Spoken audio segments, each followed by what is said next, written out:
কলিজা ঠান্ডা হয়ে যাওয়ার মতো সাবুদানার একটি ঠান্ডা ঠান্ডা ডেজার্ট রেসিপি আপনাদের সাথে শেয়ার করতে যাচ্ছি। আশা করি রেসিপিটা আপনাদের ভালো লাগবে। আর যদি ভালো লাগে অবশ্যই কিন্তু চ্যানেলটি সাবস্ক্রাইব করে বেল আইকনে অলে প্রেস করে রাখবেন, তাহলে প্রতিদিনের নোটিফিকেশান সহজে পেয়ে যাবেন। ডেজার্টটি তৈরির জন্য এখানে বিটরুটের অর্ধেকটা গ্রেট করে আমি নিয়েছি। এবার আমি এই গ্রেট করা বিটরুট থেকে চেপে চেপে যে লাল রসটা আছে সেটা বের করে নেব। তো আলাদা পাত্রে আমি এভাবে রসটা বের করে চিপে নিয়ে নিয়েছি। তো দেখুন এতটুকু পরিমাণে রসটা বের হয়েছে। আলাদা করে কিন্তু কোনো লাল কালার ব্যবহার করতে হবে না, এই রসটা দিয়েই কিন্তু সুন্দর একটা কালার চলে আসবে। তো আমি এবার চুলায় একটা পাত্রে কিছুটা পরিমাণ জল দিয়ে দিয়েছি। জলটা যখন একটু গরম হয়ে আসবে তখন হাফ কাপ পরিমাণ এখানে আমি ফ্রেশ সাবুদানা যে প্যাকেটেরটা পাওয়া যায় সেটাই নিয়েছি। চাইলে আপনারা যে কোনো সাবুদানা দিয়েই কিন্তু এটা করতে পারবেন। তো আমি একটু ছোট দেখে যে সাবুদানাটা আছে ওইটা দিয়ে করছি।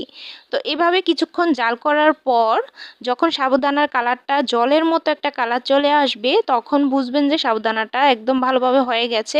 ভিতরে যখন একটু শ্বাস থাকবে সেই অবস্থায় কিন্তু নামাবেন না। তো পুরোটা যখন একটু জলের কালার চলে আসবে তখনই এটা নামিয়ে নেবেন। আর অবশ্যই কিন্তু সিদ্ধ করার সময় একটু নেড়ে নেড়ে দিতে হবে, নাহলে কিন্তু নিচে লেগে যাবে আর সাবুদানাগুলো একভাবে জট হয়ে থাকবে। একটা স্ট্রেনার চাটনিতে আমি এগুলো ঢেলে নিচ্ছি, ভালো করে জলটা ঝরিয়ে তারপর ঠান্ডা জল দিয়ে ভালো করে ধুয়ে নিব। কারণ সাবুদানা যখন সিদ্ধ করবেন তখন কিন্তু একটা লোটলোটে ভাব থাকে, সেই লোটলোটে ভাবটা কিন্তু ধোয়ার ফলে কিন্তু চলে যায়। তো আমি কিন্তু এবার স্ট্রেনারে জল ঝরাতেই রেখে দিচ্ছি একটা সাইডে। এদিকে আমি প্যানে দিয়ে দিচ্ছি কিছুটা দুধ। এখানে কিন্তু 500 মিলিগ্রাম দুধ আছে। তো আধা কেজি পরিমাণে দুধ দিয়ে আজকে করছি, চাইলে আপনারা বাড়িয়েও দিতে পারবেন। আর এখানে 2 টেবিল চামচ কর্নফ্লাওয়ারকে আমি কিছুটা দুধের সাথে গুলে নিয়েছিলাম, তো সেটা আমি দিয়ে দিচ্ছি। কর্নফ্লাওয়ারের পরিমাণটা কিন্তু এখানে কম বেশি লাগতেই পারে, তবে আমি বলবো যে কর্নফ্লাওয়ারের পরিমাণটা যদি কম হয়ে যায় সেক্ষেত্রে কিন্তু এগুলো জমাট বাঁধতে চাইবে না। কারণ আমি এখানে কোনো আগার আগার ব্যবহার করিনি, শুধুমাত্র কর্নফ্লাওয়ার দিয়েই কিন্তু আজকের এই দুধের ডেজার্টটি তৈরি করব। তো আমি এখানে কিন্তু হাফ কাপ পরিমাণ চিনি দিয়ে দিয়েছি। স্বাদের ব্যালেন্স অনুযায়ী কিন্তু আপনারা চিনিটা কমিয়ে বাড়িয়ে দিয়ে দিবেন। আর যেই রসটা বের করে রেখেছি বিটরুটের, সেই রসটার অর্ধেকটা আমি এখানে দিয়ে দিচ্ছি, বাকি অর্ধেকটা পরে ব্যবহার করব। একটা সাইডে রেখে আমি এবার দুধটাকে মিডিয়াম আঁচে জাল করে নিব, অনবরত নেড়ে চেড়ে। কর্নফ্লাওয়ার দেওয়ার ফলেই কিন্তু অনবরত নাড়াচাড়া করতে হবে, নাহলে কিন্তু নিচে লেগে দলা দলা হয়ে আসবে, সেক্ষেত্রে দুধটা কিন্তু একদম বাজে অবস্থা হয়ে যাবে। তো সেক্ষেত্রে অবশ্যই নেড়ে চেড়ে অনবরত তারপর দুধটাকে জাল করে কমিয়ে নিতে হবে। কিছু কিছু দুধ দেখা যায় একটু পাতলা টাইপের, তো ওই দুধগুলোতে কিন্তু কর্নফ্লাওয়ারটা একটু বাড়িয়ে দিবেন, তাহলে কিন্তু ভালো হবে, না হলে কিন্তু জমাট বাঁধবে না। তো অবশ্যই কর্নফ্লাওয়ারের এই পরিমাণটা খেয়াল রাখবেন। এরই মাঝে কিন্তু দুধটা জাল করে ঘন করে নিয়েছি। আর যখন ঘন হবে তখনই কিন্তু নামিয়ে সাথে সাথে এই কাজগুলো করতে হবে, বেশি দেরি করা যাবে না, নাহলে আগেই জমাট বেঁধে যাবে।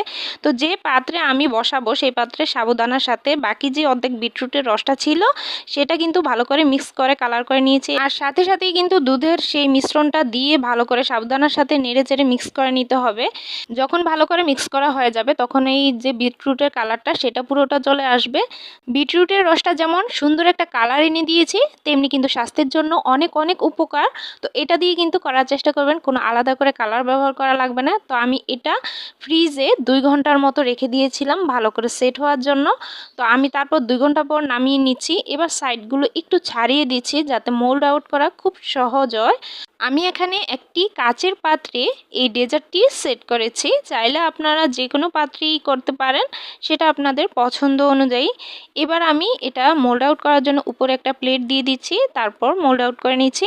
সাবুদানার এই ডেজার্টটি অবশ্যই বাসায় ট্রাই করার চেষ্টা করবেন। ঠান্ডা ঠান্ডা খেয়ে কিন্তু অনেক মজা পাবেন এই গরমের মধ্যে। আর ইফতারের আইটেমে তো অবশ্যই রাখবেন। তো আমি এই ডেজার্টটা নাড়িয়ে দেখাচ্ছি কতটা স্মুথ হয়েছে। এরকম সব মজার মজার রেসিপি আর সব টিপস সহকারে কিন্তু আমি সব রেসিপিগুলো আপলোড করে থাকি, চাইলে চ্যানেলটি ঘুরে আসতে পারেন। আজকের মতো টাটা।